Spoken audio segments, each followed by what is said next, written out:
Hey guys, today we're going to change the oil on this 2006 F150 with the 5.4. If this video is helpful, can you just hit the thumbs up button? Really helps me out a lot. Okay, the first thing that we're going to do is come under the front end here.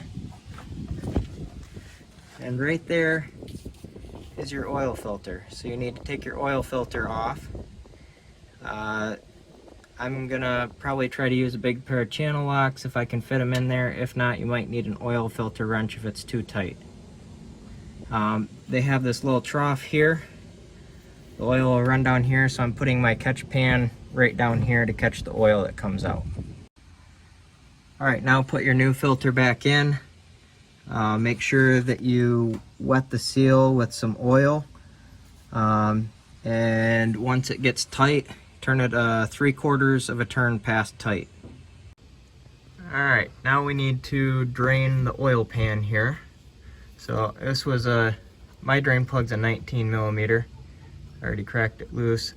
So get your drain plug or your drain pan ready and pull the plug. Okay, now we're gonna refill the truck with oil.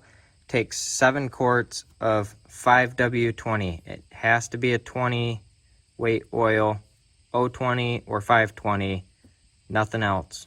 So make sure you don't have like a 530. That's not good for these engines. They need that lighter oil. So take your cap off, fill it up right there. 7 quarts is what I've found to be what fills mine up. But make sure you check your dipstick and make sure you're between the full and the empty, or the low and full lines. You want to be on the upper side of the full line. So hopefully this video is helpful to you. If it was, hit that thumbs up button.